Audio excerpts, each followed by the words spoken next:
current situation and present moment is the only thing that you can live in the now. Are you happy with right in this exact moment if nothing changed and you're like, is this making me happy right now? You know in your core if it's right. You do. You should pay feel attention. it. Pay attention to that. And the clutter of the back end and the what's going to come, you can only look at right now and tell me what you feel, right? If you know they're going to continue to tell you these things that aren't going to happen, what's the point? You can't change a person. And as the person who has commitment phobia, you can't expect someone to change you either. Yay.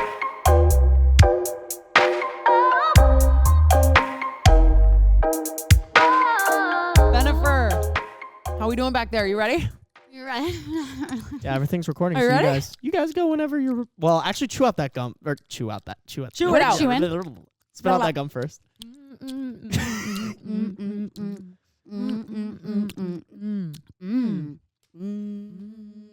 Look at Ben. Ben's like, fuck this. Okay, fine. Okay, ready? 1, 2, 3. Take the gum out. Okay, I'm done. Okay, fine. Where am I putting it? I don't know. This is why I have issues when I used to leave my gum somewhere in random spots. I'm kidding. No. Oh, I got you. Are Okay. you sure? Yes. I got Oh, Thanks. hurry. Ew. Oh my God, I can't believe he can do that. He's so brave. Hi. Such a brave boy. Hi, everyone. Hi, You're a brave everybody. boy. Thanks, Hi. Benny Boo Boo. Hi. Okay, we can't do that. We Margaret can't. and Sylvia have left the building, and I'm really Yes. sad. If I you mean- don't know who Margaret or Sylvia are, they were present in last episode's recording. We were wearing some fun wigs. Go listen if you haven't yet. It was honestly, when we were recording it, we were like, was that too conversational? Was that too like just back and forth? And I listened to it and I was like, this was fun. It was fun. Yeah. I was worried about that too, and I'm like, okay, we told like Halloween stories, and like we laughed though, but then I realized I'm like, we haven't had a storytelling one Yeah. in a hot minute. Did you just check out my broken nail? I Is that what you were did. looking at? I did. I saw your eyeballs just like this. What happened? What happened? Literally, okay. When I was in Cabo for a wedding this weekend, Yep. and I was, hustling in the pool, and they were like, oh, let's play water volleyball. And I was like, ooh, yeah. Oh, I'm so here comes athletic. Syd's competitive side. Oh, I went ham, but they spiked that ball right on my little freaking finger. And then I remember Jordan yelled at me. He's like, why didn't you get that? And I'm like, because my fingernail flew off into the pool. So, okay. I'm just So picturing. now- I'm picturing all the girls like not getting their hair wet, and you just a wet rat just spiking it.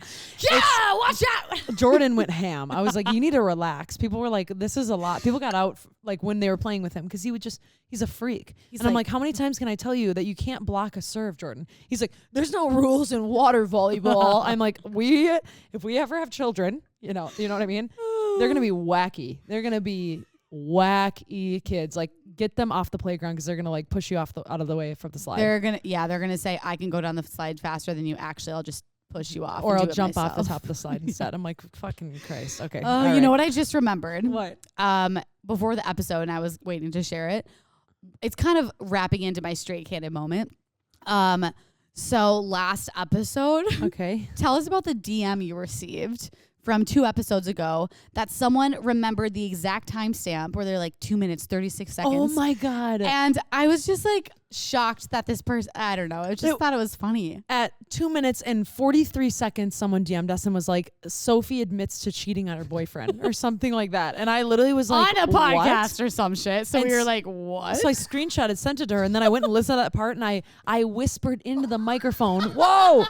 Our sign just fell in Sophie's head. I whispered into the microphone and said, hey, oh my God, yeah, no, everything's fine, Pat. No worries for calling other guys babe. She's literally cheating on you. I said that, and he took it literally and was like warning us. So like one, I want to bring that up just to say I'm not cheating on my boyfriend. She's definitely not. It was a joke. It was a complete Yeah, joke. But you got to be careful with jokes these days. You guys, if you listen to our episode, I will say 90% of it is all sarcasm. It's 100% sarcastic, you guys. Like, just know Anything that. we say, don't believe it.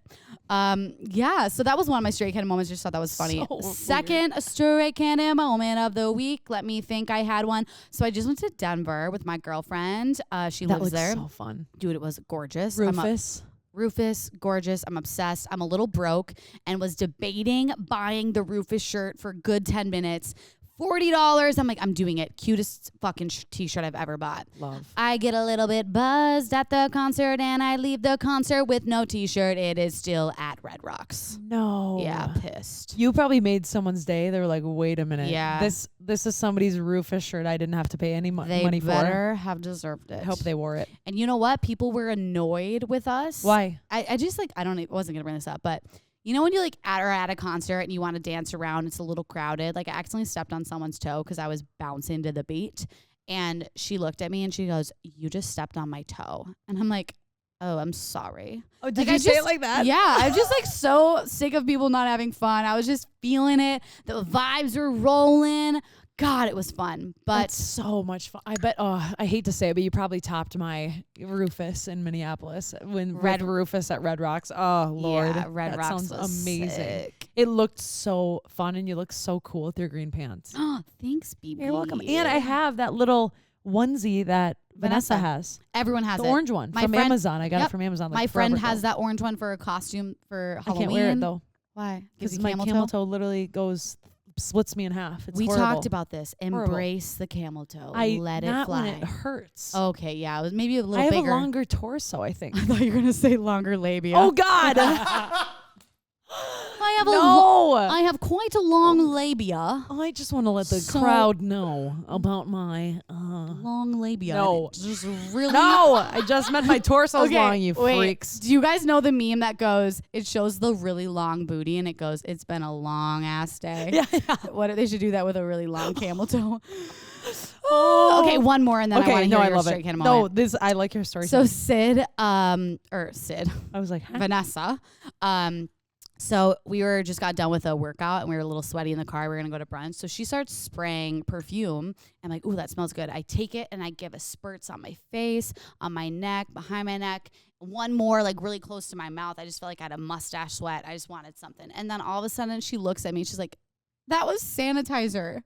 Oh, you I were just sprayed sanitizer all over my face. Yeah. Oh my God! Did it burn? Yeah, something was off. And I was like, it just smelled good. She was like, it was sanitizer. Oh my God! You went was like- ham on your yeah. face. Yeah, it Oh, was dude, not good. no. Were you When- dry?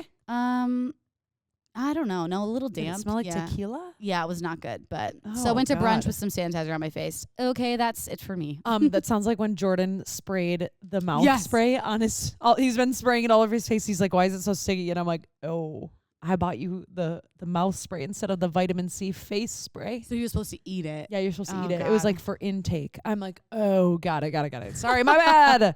That's horrible. Speaking of tequila, I went to Cabo for a wedding this weekend. I took a few shots. Jordan had a blast.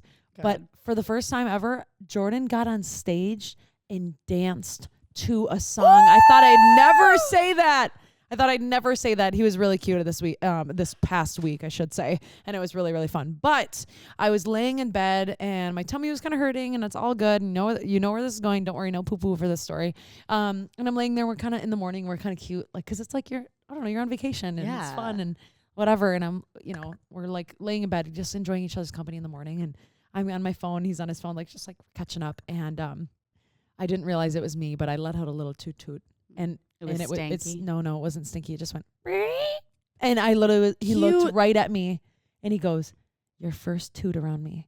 And he's like, "Oh my God!" And then he got up and he's like, "Are you kidding me? You tooted around me." He's trying to like Did bug he me like because I do it? that. He loved it. He Oh, said, he's pretending like immediately- he was. I love it. Yep. Immediately he goes in his phone. I go, "What are you doing?" And he goes, "You're never gonna believe this, Taylor." Sending a voice memo to my sister. "Taylor, you're never gonna believe this. Sydney just let out a toot and it sounded like this," and sends it to my sister. I'm like, why is all this production necessary? I'm just a woman with a toot. So anyway, I broke the barrier. You're not that crazy. I don't plan on doing it again. But then again, life happens and I'm 2 and almost a half years in and I've made it that long.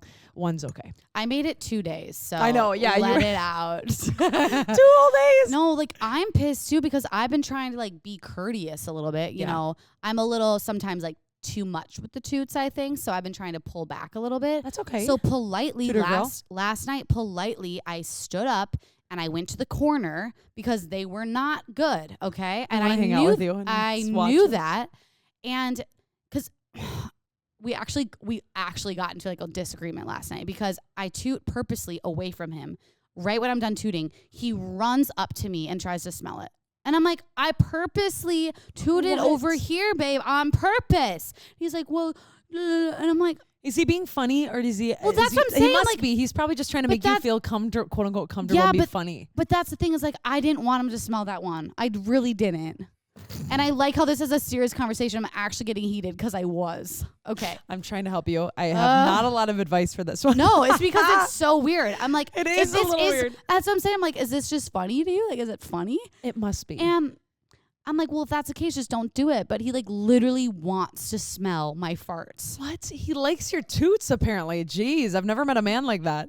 He likes everything about you. He does. Literally. Which is great, but I want privacy when I have stanky farts. Agreed. Okay, Ben. Okay, Ben, wait, hold on. I thought I had one more thing. Oh, just really quick, a perspective thing. I was going to say this. I totally forgot.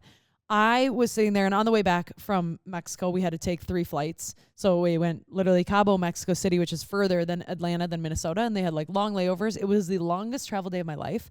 And it was my first time where I consciously got to decide, am I going to complain about something that is 1,000% a first world problem, or am I going to change my perspective and just let the day ride out and not have expectations about my Sunday that I ruined and like, oh, life is hard because I have a few flights to take. Great it's outlook. like sometimes you got to just choose the better outlook. And I actually, Jordan and I did not have a bad day traveling all over. It was like a totally fine travel day, and I usually have plane anxiety. My plane anxiety was near zero. It was all because of perspective, and I just thought that was really interesting, so I had to share. I love that. Thank you. It is. You can still be exhausted by it, right? There's a long travel day does fucking suck, but Sometimes like it you kicks your also ass. you gotta think like, wow, I have the opportunity to literally fly in the air to another country. So I just thought that was a good Cute. example of like shit we think about every day. Like we're Yeah. so lucky for so many things. I even say it in our classes. I'm like, you guys get to be here and move your able body. That's a freaking big deal. So anyway. Thank you. Thank you, Ben.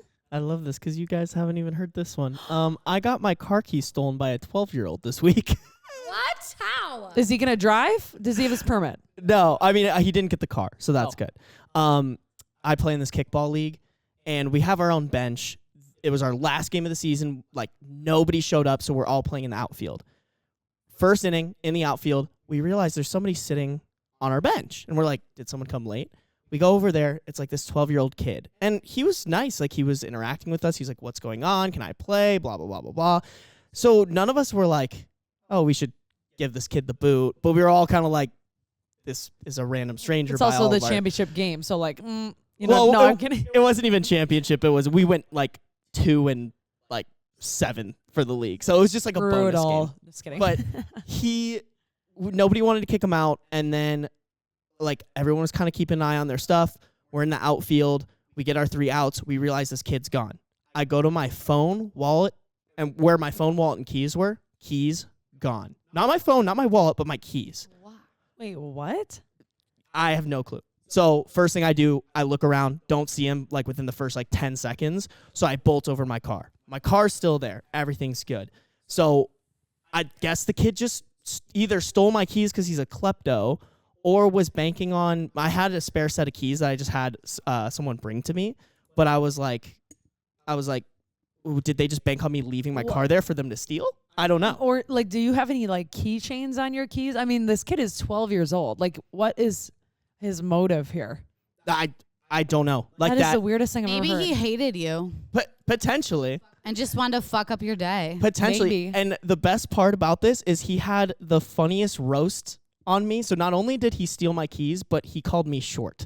So That's why. He just didn't like you. Wait, what? He hates short people. I don't know. That's so rude. What did he say? How did he roast you? Like, my best friend, he made this like amazing catch in the outfield. And then when we got over there, he's like, who did that? Who did that? My best friend was like, oh, it was him. And he was pointing at me. And I was like, yeah, like it was me as a joke. And the kid looks at me, looks at my best friend and goes, no, because whoever caught that ball was not that short. oh, and it was, okay. But it was more of like, you know, at the time he hadn't stole my keys. So I was laughing. And Whoever caught that ball wasn't a 12-year-old boy who needs to go to therapy. But honestly, I have a very lighthearted spirit about life. yeah, I'm hostile. I thought it was him. really funny. Now Just I'm as hostile against she would have been there. She'd gotten his face and done her little head shake and been like, I would have. you Yeah, I would have got your dumbass. keys back for you. Yeah. I thought you were going to say you started running after him. I'm like, that's kind of badass. No, I mean the the downside, like he was gone by the time I realized my keys were gone. Where did he go? So that's like I had to pay for a new set of apartment keys, a new set of office keys, and I bought a bunch of air tags so I can start tagging my stuff. So I'm like $500 in the hole right now. Dang it. Dang it. It is what it is. That's my straight candid moment was just 12-year-old decided to yoink my keys. Sorry, Ben. That sucks. I've had my it is what it is. It is what it is. Yes. Topics. Oh, should we go? Yeah. Topics of the day. We're going to talk about commitment phobia to start. So I think we're just going to get right into it. Oh my God. I'm not sure. How did this topic even come about? Not sure, but we decided this is something we really haven't talked about. I think it's maybe been like in parts of episodes, but we haven't really dedicated commitment phobia to a topic yet. So yeah. Do you have a definition for this? You know, I kind of have, yes. I just know there's 2 types of commitment phobia, and you guys can probably define commitment phobia yourself just by hearing the word, but it is phobia for commitment. The 2 types are commitment phobia, like in a relationship. They constantly reassure you that like maybe they want marriage. You're already dating them. You're maybe living with them. You're maybe married to them, or maybe you want kids and they just keep saying, yes, I want kids. Yes, I want marriage, but they don't make any moves. So that's one type of commitment phobia, which actually is more common. Someone you're already dating, they just won't take it to the next level. But then you also have, you know, commitment phobia of someone who is not really, that you haven't entered into a relationship with, and maybe they won't put a label on it. Those are people that probably you shouldn't bother with, and it's probably wasting your time. But I think those are kind of the 2 main ones, yeah, right? they're the 2 types, I think, right? And Yeah. I think that the more common one I'm used to was the people not putting the label on it, commitment phobia. What was interesting, though, and I had thought about this when I was like reflecting on this topic, and you and I kind of texted about this a little bit, is like, but when is it a commitment phobia and when is it that they just don't want to date Yeah. you? Like it might be a them thing about you, which is okay. Like we are so afraid of rejection and being picked last, like growing up and like being picked last in school for like a sport or whatever, in PE, whatever it is. And I think we have phobias of being rejected. Yeah. And so it's like, but rejection is completely normal. People get rejected from jobs every day.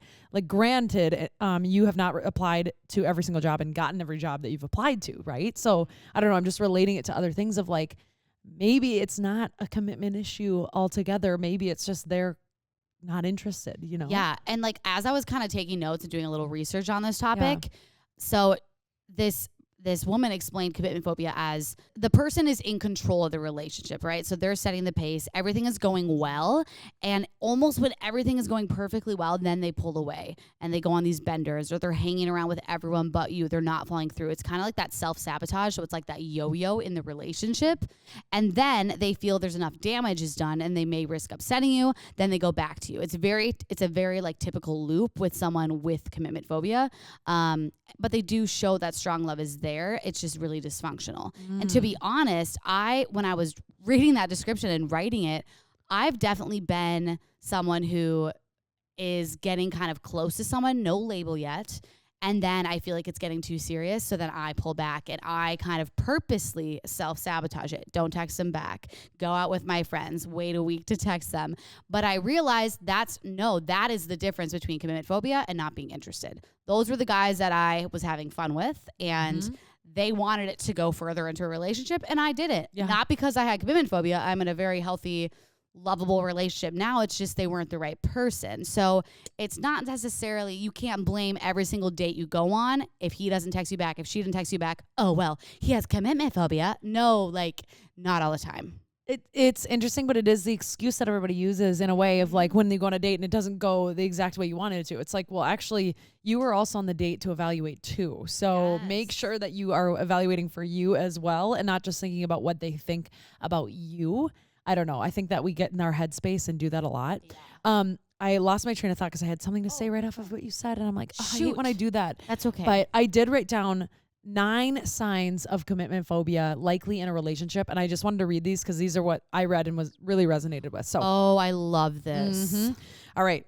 Let me start over. Hi, 9 signs. Okay. Avoiding making future plans with your partner. Avoiding talking or thinking about the future of the relationship. Serious or long-term relationships are always out of the question. That's number 3. Number 4, lack of emotional attachment. delayed response to calls and texts, Mm-hmm. flaky or inconsistent behavior, Self-sabotage. nitpicky about small things, poor communication, and a history of short-lived relationships. Interesting. So when I read this, I was like, oh my God, I can either think of people or I can think of my weaknesses that I am currently working on in therapy. I'm not kidding you. I literally read this and I'm like, avoid making future plans with your partner. Hi, that's me. Serious really? or I don't yeah. think you do that. I do it a little bit more of like, well, I don't know the unknown. I might go to California. I might I like see. that. Yeah. I'm like, I don't know what that's going to look like, all these things. Mhm. The other thing was nitpicky about small things. I can have a little bit of an emotional lack of emotional attachment, I should say, when I'm irritated. Oh, yeah. So like I kind of have this pattern of self-sabotage at times, and I'm trying to learn how to catch it before it happens. And I wrote down some things I'll talk about later of how I thought you could do that if it's you or if it's your partner. I wrote I down love those things that I thought of. I'm just relating to you here by Yeah. saying, like, I don't necessarily think just because you relate to those, you have commitment phobia, right? There's probably some of those in there that, you know, you relate with, but I feel like it's also kind of how you handle it and the communication you use. And actually, this is very interesting, but also with your attachment style. Like if you know your secure attachment style and maybe you do demonstrate a few of these, you probably don't have commitment phobia. But we'll talk about that maybe in a later episode, maybe this episode. Depending on if we got the time. One that wasn't on here because I think it's a 10 sign is if you're wishing for someone to make a mistake so the relationship will end. And I know that sounds crazy. Dude, okay? I had this in my last, like, it wasn't a relationship, but a guy I was dating. Yeah. Wait, really? I just wanted them to fuck up so bad. I wanted them to cheat. I mean, I was like, fuck yeah, that was what I was waiting for. Bye. It's a thing. It's a thing. I used to wish for an ex to fuck up so that it can be over. I'm not kidding. Like, it was almost like I didn't have the balls to end the relationship or like didn't feel like I had a valid reason. And again, I was in that relationship. Yep. Commitment phobia, self-sabotaging, bringing out the worst in me, the worst. Like not a good Sydney was there, like threw a chair one time, like bad girl. Not at somebody. It was just like, I was like, the Hulk. Anyway, I think that's number 10 on the list because it's a thing. Yeah. And you've experienced it. Mm-hmm. It's weird. It's like, but then it's like, well, don't you just kind of know Syd/Soph that it wasn't the person that was for you? Yeah. Like, why were we doing that? Why were we sitting in a relationship we knew that wasn't the one and wishing they would do something? Why don't you act on it, right? And I think like I remember the person that I was seeing regarding this issue and I was going to do something about it. I just waited maybe a little longer than I should have for sure. Same. It was almost like I needed to be validated 20 times over in order to do it. Exactly. Even though I knew the answer. And maybe you waited for that loop to start over again where they got really nice and you're like, okay, whatever. And then you wait the next time. Yep. Well, that's the problem. You think about all the good things, only the good things. So with this commitment phobia, I think we are kind of going to flip between those two perspectives, right? So you are the commitment phobe or phobia, or you're with someone who has a commitment phobia. And very interesting. This does happen with all genders, yes, but it is more common in men. Women, I just feel like have this additional, ticking clock and we have an expiration date. So sometimes, whether you like it or not, women do tend to settle sometimes because we have eggs, maybe you want to have kids. And this is why it is more commonly seen in men because they have a little bit more freedom. So like a dude in his late 50s who's like this silver fox, like no child, but he's successful is seen like, oh, that's amazing. But if the same thing happened to a woman, like gray hair, no child at 50 years old, and she's successful, like it's just They're like, different. where did it go wrong? So like, where did they overcommit? Exactly. And like that's why I think commitment phobia does appear more in men. And then the other thing that I wanted to make sure we pay attention to is like, if your partner is being honest from the get-go, they say, I'm not sure if I want to get married. I don't want kids. That's not commitment phobia. That's them being open about how they feel. Commitment phobia would be they promise you, yeah, like I do want to get married in the future. Like I do want kids eventually, but it's like you're in this relationship for 10 years. You're married. It's been 10 years. You still haven't had kids. Like nothing's making moves. They're controlling the entire relationship, what sets the pace. And then you have to kind of decide like on the receiving end, like, do you want to stay in this relationship? Or do you want to like end it and search for something that you think is worth like what you want your life to be? Yeah. I wrote down 2 differences. So let's start with if it's your partner, right? Because that's what we're talking about. Like if your partner has a commitment phobia and you're noticing it and life's like Soph said, they're telling you and promising you one thing and they're doing another thing. I wrote down 3 things. Ask yourself, is this relationship for me even? Because if empty promises is your pet peeve, which it's mine, that relationship would literally never last because it will never fulfill me and it will never fill my cup. Number 2 I wrote down was the current situation and the present oh my God. Why is this happening to me today? Current situation and present moment is the only thing that you can live in the now. Are you happy with the now? Are you happy with right in this exact moment if nothing changed? And you're like, is this making me happy right now? Yes or no? Yeah, you have to know that in your core. I just got goosebumps. Really? That's good, yeah. Thank you. Because and it's like, you know, in your core if it's right. You do. You should pay feel attention. it. Pay attention to that. And the clutter of the back end and the what's gonna come, you can only look at right now and tell me what you feel, right? If you know they're gonna continue to tell you these things that aren't gonna happen, what's the point? Like, it's gonna continue. You can't change a person, and as the person who has commitment phobia, you can't expect someone to change you either. You know what it makes me think of is like, let's say you're, I don't know, you could be anywhere from our age, 25, 26, 27, or in your 30s, and you're seeing a guy and he like sometimes calls you his girlfriend, but like you've been seeing each other for a really long time and you started up as hookup buddies. So it's kind of rough and you've tried to communicate with him and he's like, yeah, no, we're together, but still like shady, and it's been about a year. Like, he Ask sometimes yourself. introduces you as his girlfriend, Yeah. and when he's with his parents or his grandma, and then when he introduces you to his girlfriends, he's like, this is my friend Sarah. This is my friend, or sketchy on trips. Yeah. Ask yourself, like, seriously, is this making you happy right where you are right now? All you know is that you've been seeing a guy for about a year and you want it to be somewhere else, and he said it's going to be somewhere else, and it's not. Right now, you're not happy. That might be your answer, right?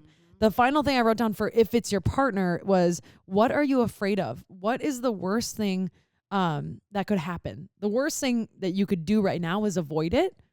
So address it with them. Like, Address the fact that they have commitment phobia, you're saying? Okay. And maybe don't say like, you have commitment phobia, or like, but like, I feel like I have expressed what I want and you have reciprocated that expression. Like, you said you want it too.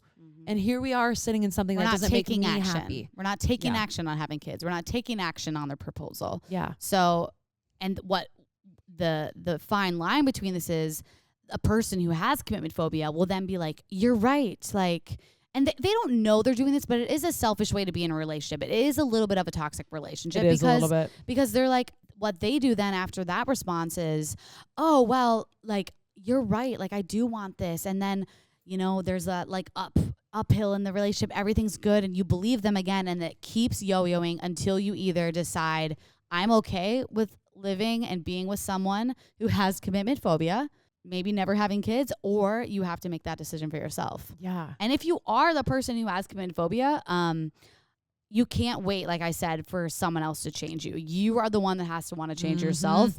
Seek therapy. Don't think that the reason you're fearing commitment with this person that you know you love is because they're just not the right person. That's not usually the case. You'll have the same issue over and over and over again. It always repeats. Yep. It always repeats. I would love to just say this about relationships now that we've been in a few and we're in a healthy one right now, both of us. The same issues that bug you or maybe flag your brain in the beginning are going to be the same issues that bug you later into the relationship. So true, probably. Yeah. Period. Like, it does not change. Obviously, the person's going to grow and they're going to get better. And hopefully that issue is just like they leave their dishes out and you've helped them build a better habit. Pat will always smell my farts, maybe. Like, yeah. We don't know. Like, totally normal. Just like, I just have to accept it at this point. It's just over. But God. when it turns to the toot, you're like, what? Yeah. My brain goes, huh? Yeah. No, but seriously, it's like, it's not about? changing. It's not going to change. And you can't wish that someone's going to change. So be aware of the issues. If you see this issue in the beginning, it's likely going to stem into the later of the relationship. You just don't know when or where. I promise you can't change them. Honey, you got to move on. All right. Before, what? I am just thinking about this now because I was really, like, I'm thinking about people our age out of college. Do we think this commitment phobia theory changes in college? let's say frat girl, sorority girl, they're dating, they're having a good time. The frat boy is like, oh yeah, like I do really like you. Like I really, really like you. The one that tells everybody. Yeah, and you hook up and he invites you over on Fridays every night. He invites you to the parties. He lets all your girls in for free. He's like, no, he loves me. He loves me. But you aren't putting a label on it. Is that commitment phobia? Like, does this change because of college? I think it does because of what we're put around. And that is like, think about college. When are you ever going to live in an area with all of your friends, 18 to 22, who are just ruthless or around there? Everyone's just sexy. Oh my God. And everyone's just ruthless and drinking and partying and, you know, going to class and going out to eat and doing all the things. I think you get an skewed sense of reality and you're still very, what's the word? Influenced by other people that are doing. Yeah. So if your friends are doing something, you're going to do it. If your friends aren't doing it, you're like, no, I'm not going to. No. Yep. Like, you know, the seasons, how there would be people dating and then all of a sudden everyone would break up. Or like if all your friends were single and you were the one in a committed relationship, you'd be like, oh, fuck. And then you end the relationship and you're like, I'm single.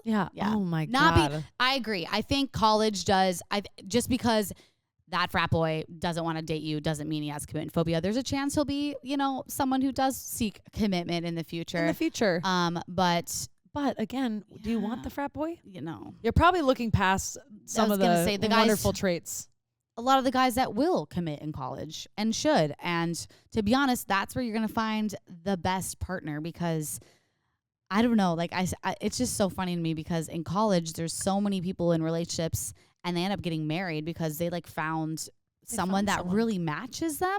But then when you get out of college, you're like, oh crap, like I shouldn't have, you know, brushed this person off because I wanted to be single and now they're taken. Like, just saying, like, seek it out. This is the time. I wish I could snap into you can't really hear it. It's like a mini snap because I'm like, I was in a relationship for a few years of college and everyone's like, oh my God, why'd you waste your time in college dating someone, blah, blah, blah. Like, it's your time to be free. I want to be free in college when I go to college. It's like, it does not matter. You cannot predict what's going to happen to you. You're not going to predict if you're going to meet someone great or if you're not going to meet someone great or whatever. You're not like, unless you're in a relationship that you don't want to be in, there should be no insecurity of you being in a relationship during college. Like, just relax and enjoy it the moment. Like, it should not matter what your friend is doing. And that's hard I know it's hard because even when I was in a relationship, my friends weren't. I was like, should I be in a relationship? It's like, do your own thing. Freaking fly free, honey bunch. And make sure you find friends that are also in the same situation as you. So if you are with all these single friends, like seek out some people that also have significant others to kind of like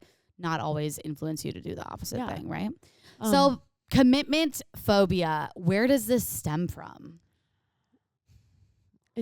I have some thoughts if you want. Okay. What? Do you want to go? No. I want to hear what you have to think. So where does it stem from? This will perfectly go into our next topic of attachment style, attachment theories. So a lot of this does play very heavily into a person with commitment phobia. There's probably more of an anxious attachment, which we can get into in a moment. Maybe there's some abandonment, abuse, loss of a family member in the childhood. And maybe there was no trauma or traumatic event in their childhood, but they model behaviors of their parents, and maybe their parents are kind of more fearful. They don't trust anyone. They're like, they see that glass half empty, and that's kind of how you see your relationships when you grow up too. You're like, I don't trust you yet. Like, that's why you can't commit. And what else did I say here? You also just don't want to lose control, which I think is kind of a mind fuck to the other person because that is a selfish way to be in a relationship. And another reason a lot of people have commitment phobia is because you don't want to lose your sense of self. So like you're afraid to commit to something because you want to be all you and you don't want to lose who you are. But a healthy relationship, you don't lose that. You will not lose your sense of self. You shouldn't. From two very independent people who are literally the exact same in their relationship as they are out. That's what you're looking for. Like, don't look for, I don't know, like someone who's going to change you or make you better. Like, yes, you have to have people that make you better or complete you or fill your cup. Like, it's not that. Like, it's just coming together and being able to live parallel and enjoying each other's company is truly what it is. It comes down to. I do think it's childhood though. Like it is childhood. I don't know what exact time frame, and I'm sure when we have an attachment specialist come on, they're going to explain exactly where they come from and it's specific to commitment phobia especially, but it's like it's childhood, right? Like if your parents don't want to commit to stuff and maybe you saw them I don't know, maybe not committing to each other. Like it just happens. That's your development in your crucial years. We can't really explain it. Like even now, I'll tell my mom, like give her advice. And then Jordan's like, you literally give your mom advice about this and then you go do this exact thing. But I don't even realize it because it's programmed in my brain because I watched it my whole life. And it's just the weirdest, like, mind fuck almost, where you're like, whoa, yeah, I am doing that. I had no idea because it's just your sense of self. Yep. Weird. And when you go to therapy, you discover everything you do is based on your childhood. How you communicate, how you love, your career, your confidence. Everything has to do with your childhood. And like I've actually been diving into this a lot lately with my therapy. My mom, if I had to guess, my mom is a secure attachment style. Well, first of all, let me explain what attachment styles are. Okay, yeah, go ahead. What the hell are attachment styles? Okay, so attachment is an emotional bond with another person. During early childhood, these attachment styles are centered on how children and parents interact.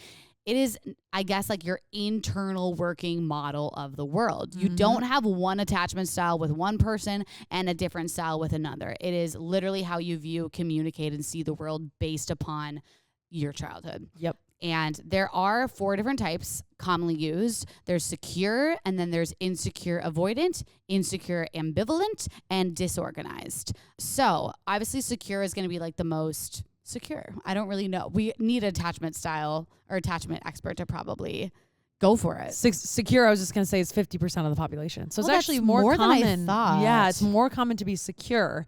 But also this is one take. So you have to Yeah. remember that there's a lot of different takes on this. So just remember that.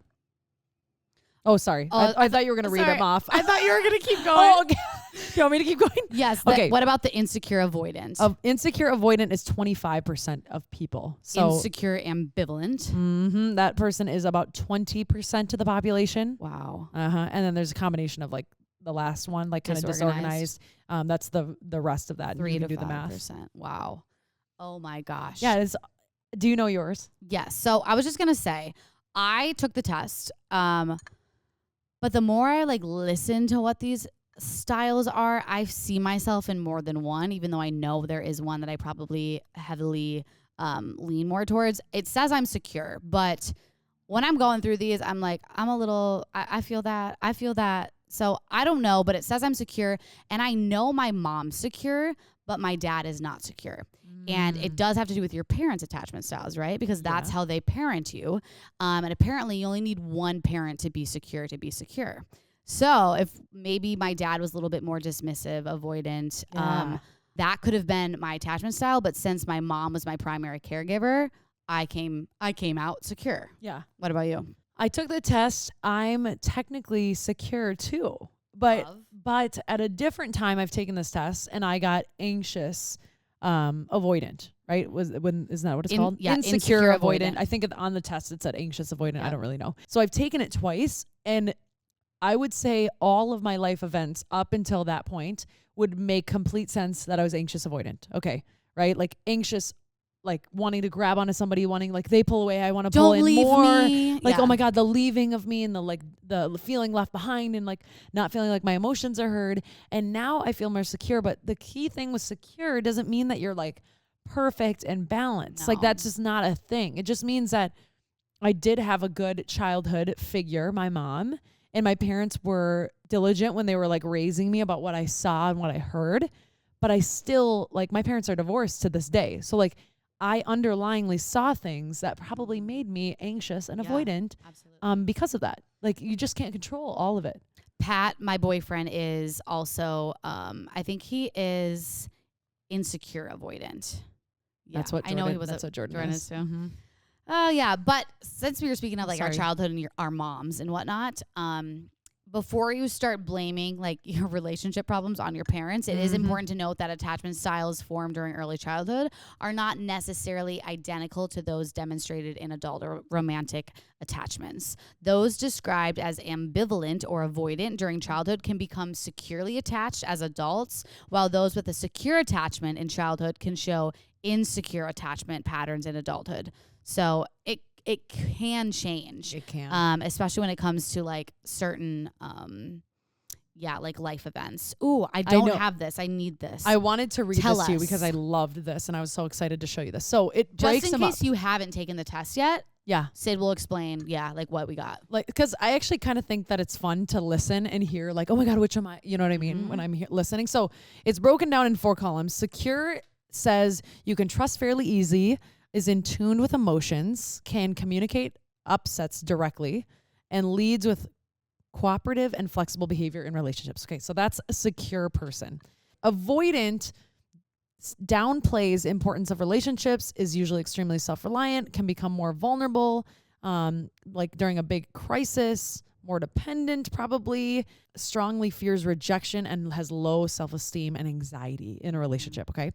So that's kind of like the difference between those. That's like kind of like the anxious, ambivalent. They kind of blur together, which is a little different because ambivalent, there's technically like fearful and dismissive parts of that. Like avoidant is obviously dismissive. Yeah. Fearful is the other side of that. So there's kind of like an umbrella. You'll kind of find yourself in between. I suggest you go take the test. Yeah. So you can actually see. The best part is though, is they give you these little pieces, like, so it's called the attachment project. That's where I took my quiz. But the anxious attachment in relationships, I read this and I thought this sentence was really interesting. So what causes it? And we kind of talked about it, but attachment theory, poses, what is that word? Okay, I have no idea. I'm not even gonna read it. I don't know what the meaning of the word is. I'm embarrassed. Okay, POS. Wait, we can do poses. this. We're gonna learn something together today. No, guys. I'm embarrassed. We're gonna that I find don't the know it. definition. You guys, I'm not gonna lie. I've never seen this word in my life. I have a hard time sometimes. Why like don't? my brain Where's your just dies. dictionary? Oh, Look up. Hey, posits Sorry, I or just took- look up. poses? Oh, continue. Lord, there's too much going on. I was thinking like deposits. Okay, posits means assume as a fact, put forward as a basic Okay. of an argument. Okay. Interesting. Okay, so that's posits that the bond that a child forms with their caregivers in the early years of life, approximately first 18 months, influences how they later approach social interactions and relationships. Okay, so it says a child develops a secure attachment style in response to caregivers that are attuned and responsive to their needs. However, if a child interprets their caregiver's responses to their needs as inconsistent, they may develop the anxious attachment style, which is one of the more common ones to have. So I thought that was just very interesting. I don't know. I like how they worded it. It was made it very digestible. Very digestible. This one was also just like, okay, the avoidant side of that, the oh my God. I'm going to get all of these confused. There's too many A words. I was just going to say this is confusing because there's technically, if you were to Google the 4 attachment styles, the ones that will show up are secure, dismissive, avoidant, anxious, avoidant, and fearful. If you look at any research articles or like studies done, they use different words, which are secure, insecure, avoidant, insecure, ambivalent, and disorganized. And that was in order of the parallel to the previous one. Yeah, technically they mean the same thing, right? So if this one is talking about being avoidant, it's just talking about how it's dismissive avoidant, which is the same thing as insecure avoidant, okay? So the signs of this is persistently avoid emotional or physical intimacy, feel a strong sense of independence. Remember that not everyone is going to be you, right? Like are uncomfortable expressing your feelings, are dismissive of others, have a hard time trusting people, feeling threatened by anyone who tries to get close to you, spend more time alone than interacting with others, and believe you don't need others really. Like, so that's the commitment issues right there. Like the avoidant part of that. Yeah. The hard part is you might not see it as that. You might see it as like, I haven't had the right person come in my life. Yep. But truth be told, you might need to do some internal reflecting. Yeah. Did you explain all 4, right? Oh, I did. I did really like slowly kind of. But the other one I was going to do anxious, but I was getting confused in my own brain because it's anxious is technically the ambivalent one. That's why I didn't read it. Okay. Because it's all over. But this one is a little different. I'll just explain this really quick. This is so confusing. Y'all probably hate us. I'm sorry. It's avoidant versus not being avoidant, right? It's the other side of it. It's clinging. That's what it means, right? So just think of like avoiding and then the cling, the hang on, right? So if you are the ambivalent, you are clinging, right? Highly sensitive to criticism, needing approval from others, jealous, difficulty being alone, low self-esteem, feeling unworthy of love, intense fear of rejection, and significant fear of abandonment, right? So you have a hard time trusting others and what they're going to do.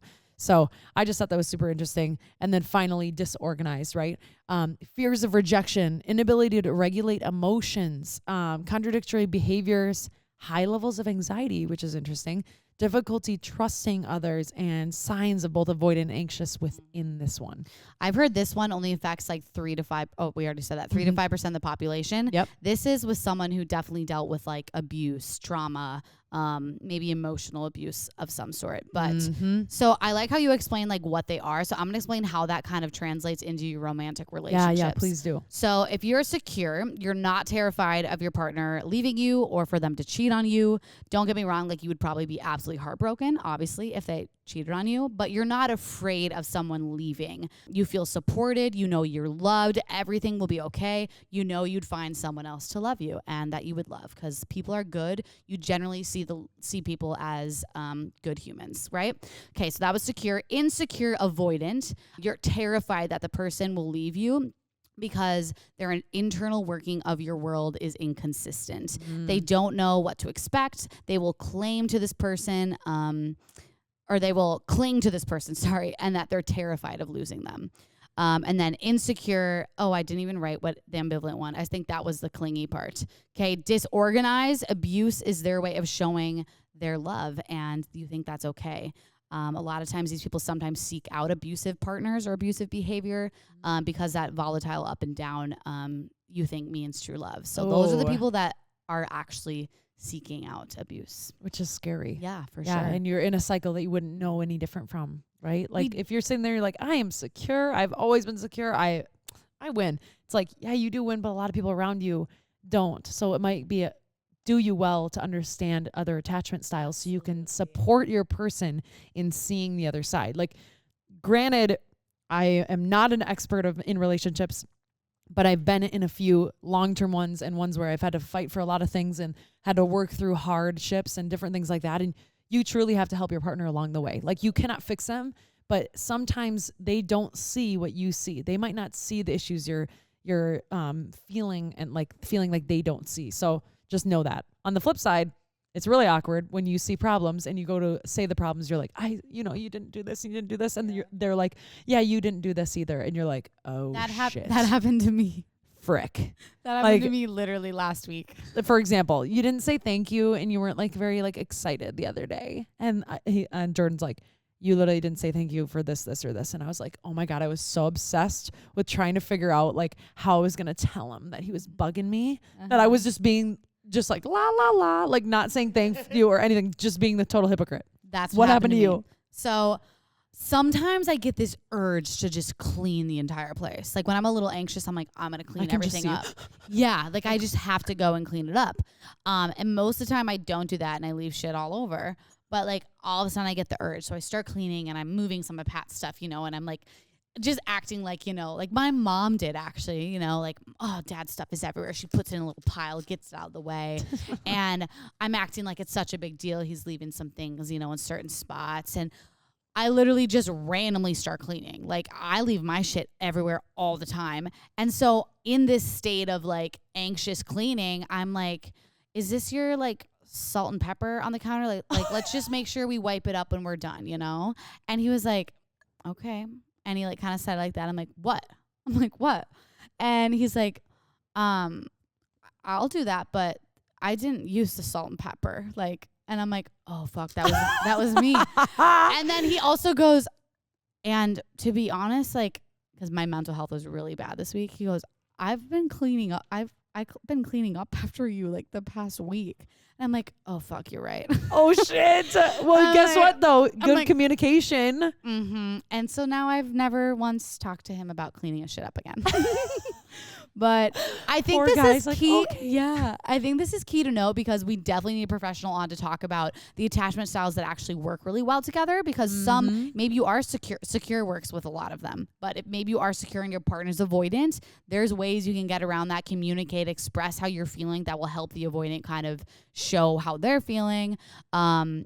And explaining, and understanding the other attachments will be very key in your relationship. Very key. I will say, when I'm just being my secure now self, looking back, I had these avoidant and worries, you know, and like anxious worries because of the behaviors in that relationship too. Like it doesn't just come from your childhood. It also is like what you're in that moment, right?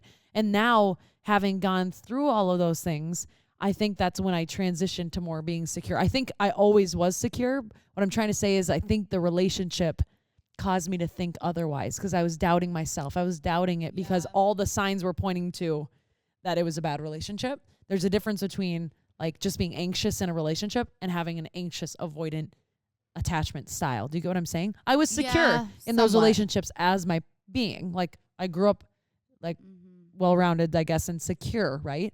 But in my relationship, I was being toyed with, I was being cheated on, all these things, right? And they caused me to have anxious attachment in general, right? Maybe like tendencies. Yeah, tendencies. I'm trying to think of a word. Your style is from your childhood, and that it doesn't change. Propels. That doesn't change. It propels. You can work on it though. The rest of your life. You can work on it. You can work on it. You can still learn to communicate. But yeah, like I think you could, like, especially if someone cheated on you and you had a bad relationship, you're gonna have trust issues. Totally. In your next relationship. That's how it works. That totally makes sense. Absolutely. And I think we just had a conversation, Syd and I, about this too, is you want to immediately think like, okay, well, you know, talk to your parents about it. Like, what were you? And they can be like, well, my parents were insecure.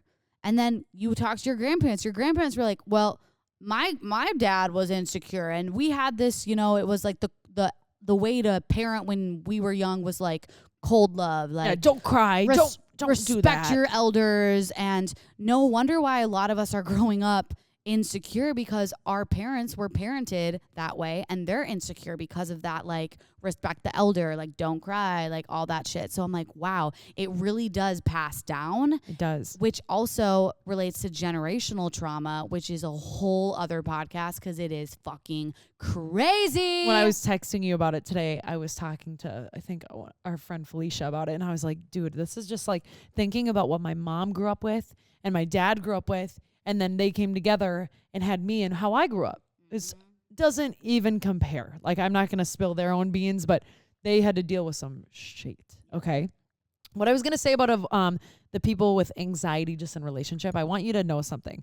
I used to have a worry that if I spoke my mind, I might end up single. And if I even felt like I was going to put my like relationship at risk, I shouldn't open my mouth. Because, oh my God, if I became single, like, holy crap, like, I'd be single, like, they don't like me enough, you know what I mean? All this stuff. You didn't know this person before you met them, right? You weren't always dating this person. You would be okay without them, for one. And also, why is being single bad? It's not bad. No, it's not enjoy bad. the fuck out of that. Live your life single. You don't have to get married. You don't have to have kids. I literally, a year ago, I decided I was going to be single for my life because I loved it. I loved every moment. I didn't want a partner. I didn't care. Didn't want it. And then right when I didn't want it, I was like, oh shit, this guy's cool. You go, oh shit. Pat strolled in. I'm like, oh, here we go. But I love that point. It's just, I thought that was nice. And I think people ought to hear that. And I tell my friends. People ought to hear it. People ought to hear that. There's the Minnesotan in me. And then a lot of my friends, I tell them that when they're going through a hard time, because I'm like, you didn't even know this person, let's say 3 months ago, although you can feel heartbreak. And I'm not discrediting that, but you did not know them, which means therefore you will be okay. Or you didn't know them as well. And you were at times alone before this. So just chill, stop panicking. You are not in a competition. A few pieces of advice for people with these attachment styles. All I want to say, I'm not going to read them all. I just want to give a few things. Therapy is number one. Go to freaking therapy. It's not a bad thing. Anyone needs to be going to therapy. Let me tell you, you're going to need therapy whether you like it or not. Did you start? I did. And then I had to get a new one. Yeah. I'll tell you after a why. lot of times you have to cycle through the therapist. I hit my own head. I'm like, what? How the hell did my microphone get over here? What's going on? Like, over here. You have to, though, because you're going to use it at some point. And guess what? You probably don't want to use it once it's already been bad, right? You want to have those tools to do it, blah, blah. Well, and all of a sudden you're communicating and like being negative about something in your relationship. You don't know why, but like when you can understand and put a label to your feelings, it helps you identify it. It helps you build the tools to actually react the correct way. Like no matter what, therapy and talking about your childhood and the way you grew up and like figuring out why you feel the way you feel, putting a label on it is going to help you. Yes. Like for an example, remember Lindsay Frazier, the sex expert who came on?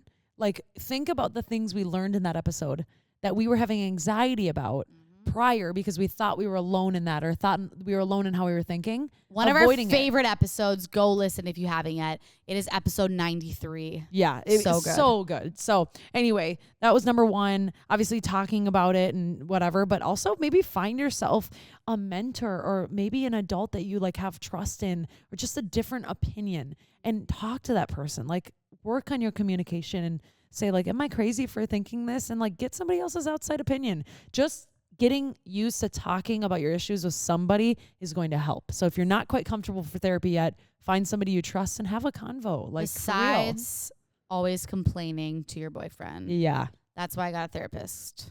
Yep. Mindfulness, what in the Jiminy Christmas is fucking going on? What did you just say? Mindfulness. I don't talk too fast. What are you talking about? Sound like Busta Rhymes from that one song. Oh my God. Oh my God. I was going to say mindful meditation. Okay. And the other thing is encouragement for you and your partner versus aggression. So try to catch it before it turns into something negative, right? If you're having like what's going to feel like an argument, try to catch it and just reflect for a second and be like, why am I thinking this? Have I been here before? Did I make a fight of this before and it ended up being me that was the problem? Have I seen this pattern before? Yeah. Reflect before you spaz. I should have done that the other night. I'm also laughing because What? give me a high five. The fact that we literally picked this topic this morning and we're like, fuck, I don't know anything about attachment styles. Look at us. Look at us. We read research. We did our homework for you guys. Keep in mind, we aren't experts. Obviously, we share our opinions and what we know. We might fuck up. We might switch around the labels. We might say things that aren't correct, but just know like We're crazy. We're crazy. And we always have experts on to actually get like their perspective on this. But first, it's fun to hear kind of what we think, our feelings on it, and I just love that we just fucking recorded an hour podcast of topics. We were like, what the fuck? Like, yeah, literally, I'm like, I knew about it, but I was like, ooh, yeah, good excuse to learn some shit, right? Exactly. Okay. Let's transition. Let's go to the straight candid moment, shall we? All right, everyone, I'm getting my paper ready, so get ready. If I was up standing in front of you guys, I'd have my paper and I'd be shaking. Like this, you know, don't you feel bad? That was another thing I wanted to say. When you see someone go up to give a speech and they're that was shaking. the other thing I was going to say when. Because I don't know when, maybe earlier, because we went to a wedding. I don't know. But they get up there and they have their little piece of paper and they're shaking and they're like, your butt cheeks for I know. them. I'm like, nervous. All of a sudden I grow an inch in my chair because my clenched butt cheeks bring me higher. You know what I mean? Yes. Anyway, I feel bad. I'm like, I want to get up there and hold your hand. Okay. Hashtag straight candid moment. No more dilly-dallying. From a listener. I am a 20-year-old nursing student who is constantly stressed the fuck out. Knowing I had a final exam the following morning and all of my roommates were gone, I decided to masturbate twice. I was feeling great after 2 big O's, and I felt the stress melt off me. I cleaned up my vibrator, plugged it in to charge. After that, I took a shower, listened to the podcast 24/7 when I'm doing daily things. Oh, we love you. And while you're masturbating. Yeah. Love that. After my shower, I studied for 7 hours for my nursing exam the following morning. Since I melted my stress away with my vibrator and studied for an extensive amount of time, I felt so much more confident. I packed my backpack for class the next morning, including my fully charged vibrator. Why? I have no fucking idea. I woke up the next morning feeling refreshed and headed to my class with my backpack, vibrator, and all. During my exam, we have to put our backpacks at the very front of the room to prevent any cheating, right? So I put my backpack at the front of the room as I was sitting way in the back of class. I'm taking my final, feeling really confident since I studied so much. Halfway through the exam, someone's phone starts vibrating. But then the vibrating gets more intense and it's not stopping. Oh my God, my vibrator is fucking going off in the middle of my exam. I sat there and pretended I had no idea what was going on, trying to look as confused as everyone else. After awkward vibration goes off for several minutes, my professor asks the closest person to just silence whoever's phone is going off, because who brings a vibrator to class with them? So now there's a random classmate rummaging through everyone's backpacks, trying to find the vibrating, in quotes, phone. Lo and behold, she finds my backpack, and as she is digging it through it, she pulls out my phone, which is not vibrating, And then she looks over at the professor, confused, since the vibrating is continuing from my backpack. Then she pulls my vibrator out in front of the entire class and is pressing the buttons, trying to figure out how to turn it off. Ew, Mortified. I would have touched it. Mortified. I continue to pretend I have no idea what's going on. After the exam, I had to go and get my backpack from the front of the room. I made sure I was the last one to turn in the exam in front of the professor. I did the walk of shame up to my backpack with the vibrator inside. I immediately knew this would make the perfect straight cannon moment. Love the podcast. Oh my gosh. I was just going to say, I would have like grabbed a different backpack and just ran. No, I don't like it. No, I take it back. I would have confidently grabbed my own backpack and said, you know what? I had to take a bathroom break. Nursing school is hard, baby. Yeah. Okay. We're proud of you. Bring that vibrator. And you know class. what if you only have one bag and you had to put it away because your roommates? I get it. Yeah. I get it. Okay. But I'm not, I've had this fear going through like security or something like that because I put my vibrator in my carry-on because God forbid, if I lost my luggage, honey, I'm at least getting something out of it. You know what I mean? Wait, you put your vibrator in your carry-on? Yeah, but then I think about it and I'm like, oh my God, what Tell if me it? more. No, I don't do anything with it until I'm on the trip in my privacy of my hotel. Did you bring it to Cabo? No, I forgot it. Oh, do you have a little travel one? I do. But it ends up being my favorite one. So anyway, I Yeah, usually me bring too. that one Me anyway. too. I like the I'm not going to lie. The small smaller ones with the power, and then they're not so big, and then you can like, you're like, oh, it's just my fingers. Oh my God, I just remembered something. I Over have here. to tell this. This is so. Yes, it's just so Syd. dumb. Yes, Syd, let's It's go. so dumb. You're gonna want it to be so much more than this, but Oh, I'm fuck. It's sorry. okay. Okay, it'll all make sense because it goes back to something. Okay. I was waiting for such a good sex story. Sorry, no, it's not. It's the Okay, opposite. it's fine. So Jordan is sleeping the other night, last night I think it was, and he has this ugly little weird little like fake mask he got from like the airplane on his face, and I'm like, Pat wears a sleep mask too. dude, I'm like, what are you doing? You've never worn one though. And he goes like, oh, I don't know. I just like found this. And I'm like, okay, well, I have a silk one. And I said to him, I'm like, I wanted to use this like at some point being like Little sexy, foreplay, right? Yeah. And he's like, oh, okay. And so I go in the drawer and I pull it out and I yanked it like this. The giant, if you know what I'm talking about, butterfly vibrator like flings out and whacks him. Butterfly Because have you vibrator. ever seen those? If you don't know what I'm talking about, it is a giant penis vibrator with a butterfly coming off of it for your clitoris. And it was stuck on the mask. So I went, whoa. And it's the one he goes, oh my God. And you go, and I've also wanted to use this. I know, but here's the thing. I've showed him that one before, and I remember, you guys, this is so embarrassing. I'm being so embarrassing. Him looking at it and being like, oh my God, what the hell is that? And I'm like, yeah, what the hell? Ew. You should point It's at his. so scary. You point at his dick. What the hell is And he goes, that? He goes, I thought you threw that away. And I'm like, no, yeah, I don't know. This. Yeah, I don't know. It just I was like, oh, appeared in my drawer again. I don't know. I gotta go do something real quick. Anyway, here's the mask. Bye. Yeah. My God. I know it wasn't a spicy story, but it was freaking funny. hilarious. That's I don't know. I good. thought it was hilarious. Shit, I had something to say and I God. got so encapsulated by your Damn it. story. God dang it. Fuck. It was God dang definitely it was definitely about vibrators though. Oh, I remember. The bug story. Yeah. Well, the bug story that was creepy. And if you haven't listened, just don't go find Just it. kidding. Just go find it on the Instagram. Yeah. Yeah. Yeah, It'll be on TikTok. now. But no, about like the vibrators and hiding it.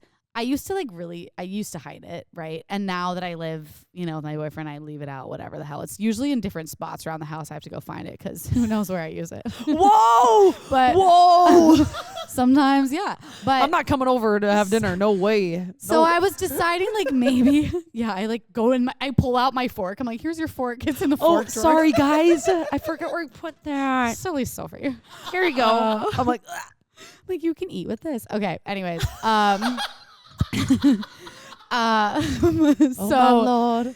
This is me Yeah. going up to Jesus, literally floating up high. He had to grab me for a second. oh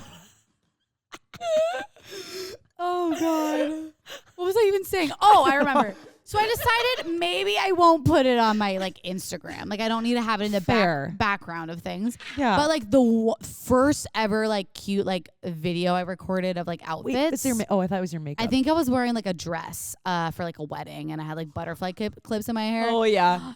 I literally didn't notice. I literally have 7 vibrators in the back Stop. in the back of the video with lube. Stop. And one of the first comments was, "I love like a sex positive queen." I'm like, yes. Ew, And then yes. I was about to delete it, and I was like, "Fuck that." And now I'm like, let's properly place all these vibrators in the back of my video before I record. The only I reason love I put it. them away because I'm afraid like my sister, someone's gonna come over who just you don't need to see it. You know what I mean? Like a family, My mom sees it. Jordan's family, like they My don't really need I to. feel. My Yeah. mom sees it, my sister sees it, my brother sees it. But if my dad comes over or Pat's family comes over, I will hide it. Yeah, because it's just like I don't want it out. I don't need you to. Yeah, You know what I mean? yeah. I don't know. Nosy. I feel like the ends of our episodes are juicy lately, so I hope you I guys hope people stay to the fucking end, bro. It's crazy back here. So crazy back here. Crazy at the end. We love you. One reminder: we have hurricane. What is the word?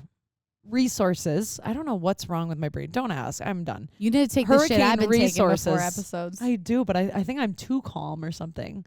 In our highlights on our Instagram. So find it. It says Hurricane Ian. Please go continue to use them. It's just, it's not the most current news, right? That this is what happens. We get in routine. We hear more news that are more exciting, more loud in your face. But these hurricane survivors and people there are still struggling. So please go check it out. Yes. Without further ado. Without further ado, that's all we got, guys. That's all she wrote, That's all baby. she wrote. Go give us a follow on Instagram at Straight Candid Podcast, on TikTok at Straight Candid Podcast, and on YouTube, you better fucking subscribe at Straight Candid Podcast, which apparently we're about to have an @ sign on YouTube. Did you guys see that? We're about to get a handle, Hey. And last but not least, I am Candid Soph on Instagram. I'm Little Peony on Instagram. I was so taken back. Little I Peony. knew that you were just in the zone. I was like, what could I say that she's not going to like hear it? know. Oh, We're I just gonna heard move it. on. At Candid said, At Ben Sarbacher. we loves ya. We love you, little peenies. Bye, little peonies. Bye, peenies. Bye. Weenie. Betty Whoa. Boo Boo. We're picking a top. We're picking a top. I said I said Betty Boo Boo last night, and Pat goes, "Oh no," he said, "I'm gonna go to Betty Boo Boo," and I go, "Are you getting this for me?" Oh my God. Oh, Betty Boo Boo, he Said, said. but going Betty to Boo bed, Boo. like bed, Betty Boo Boo. No, Pat just talks about me. Yeah, right. Betty, Pat loves yeah, Well, Pat for just not loves you. loves me.